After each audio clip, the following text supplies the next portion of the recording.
Will go down in history as being one of the most irresponsible presidents in American history. 62 days from Biden's inauguration, Donald Trump is actively trying to overthrow the democracy.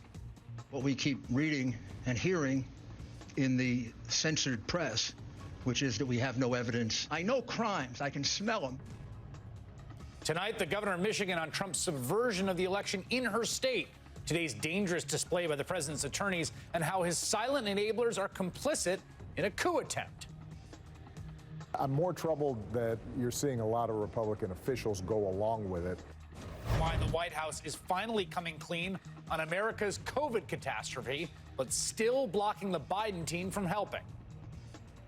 If you're fighting a battle and the cavalry's on the way, you don't stop shooting. You keep going until the cavalry gets here. It All In starts right now. Good evening from New York. I'm Chris Hayes. We have breaking news tonight from the state of Georgia, where the Republican Secretary of State there has announced that the hand recount of the presidential election results have concluded, and Joe Biden is again confirmed as the winner of the state of Georgia. From the press release, in Georgia's recount, the highest error rate in any county was 0.73%. Most counties found no change in their final tally. The majority of the rest had changes of fewer than 10 ballots. So, Joe Biden won Georgia. That's going to be certified tomorrow. He won the presidential election. And despite that clear electoral victory, American democracy is under assault by Donald Trump, by his collaborators in the Republican Party. Tonight, we've entered into a new, more dangerous phase of this. So let me just take a step back for a second. Remember that from the beginning, as we've been reporting here on the program for months, that Donald Trump and his campaign and the rest of the Republican Party, they always knew he was going to lose the popular vote and always knew that a victory was only possible with a narrow win in a number of hotly contested swing states. And they actively laid the groundwork to be able to try and contest and steal those states, even if Trump actually lost them by narrow margins. But then what happened is that Trump lost by a lot. When the results all came in and they still aren't completely counted, it's a definitive rebuke. He lost the popular vote by almost 6 million votes, by 4 points percentage-wise. Lost the Electoral College by the same margin he won by in 2016, which he repeatedly called a blowout. All of that said, they just still went along with the plan that they had on the shelf. They still filed all these lawsuits, all but one of which has failed in court. And Donald Trump and Rudy Giuliani are doing precisely what you would expect, spreading dangerous, completely fictional conspiracy theories and elevating cranks and grifters, and all of that was always bound to happen. But Mitch McConnell and Josh Hawley and Marco Rubio and Ted Cruz and Tom Cotton and the rest of these Republican politicians, who are no strangers to sanctimonious and aggrieved public oratory, well, they've all been going along with it, cowardly hiding behind the transparent excuse that the process should be allowed to play out, that you can go to courts and make your claim, and that's always been the path they want of least resistance for them to take. Now, though, that excuse is gone. So let's get serious here. Trump is 1-32 in court. They have lost 32 court cases in the 16 days since Election Day. And just tonight, a Trump-appointed judge, federal judge, ruled against the Trump campaign, saying it would be ridiculous not to certify Joe Biden's Georgia win one day before the state's deadline. The Trump campaign is admitting over and over in court that they are not actually alleging fraud. Even Rudy Giuliani told a judge, this is not a fraud case.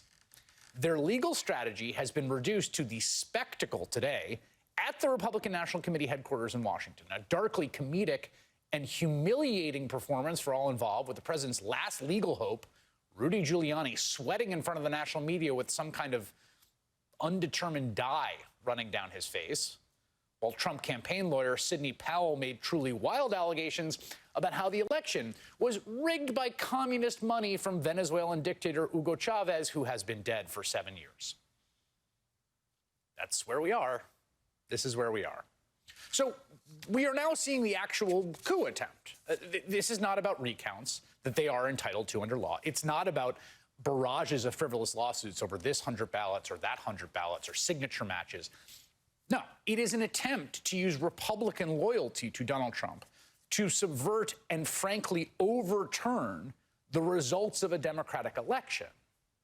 They are just attempting straight up to subvert the will of the people and overturn a democratically elected government. We saw the first indications of this when the Republicans on the Wayne County, Michigan Board of Canvassers refused to certify the election before backing down.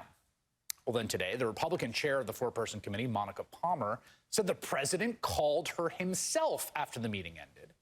And last night, both she and her fellow Republican board member, William Hartman, signed affidavits saying they want to rescind their vote certifying the election. They want to take it back after Monica Palmer talked to the president, even though that does not appear to be a real thing. I think that ship has sailed.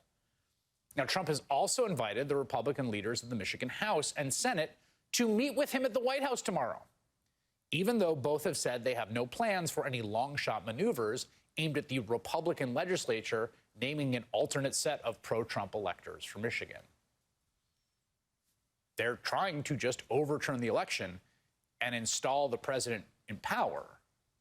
Now, I don't want to freak people out. This should not be giving you a knot in your stomach about the outcome. It's not going to work, okay? There's not some new ball game they're playing now. It is doomed to failure for a bunch of reasons we'll get into. But that should not diminish what they're trying to do. They're trying to do the thing. They're trying to overturn the election.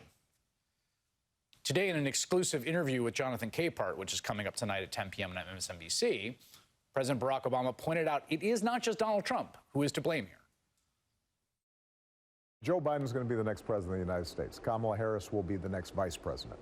I have been troubled, like I think every American, whether you're a Republican or Democrat or independent, should be troubled when you start having attempts to block, negate, overturn the people's vote when there's no actual evidence that there was anything illegal or fraudulent taking place. These are just bald assertions. They've been repeatedly rejected by the courts. And I think I'm less surprised by Donald Trump doing this. You know, he has shown only a flimsy relationship to the truth. I'm more troubled that you're seeing a lot of Republican officials go along with it, not because they actually believe it, but because they feel intimidated by it. And the degree to which you've seen some news outlets that cater to the right and the conservative viewpoint somehow try to prop up these bogus claims.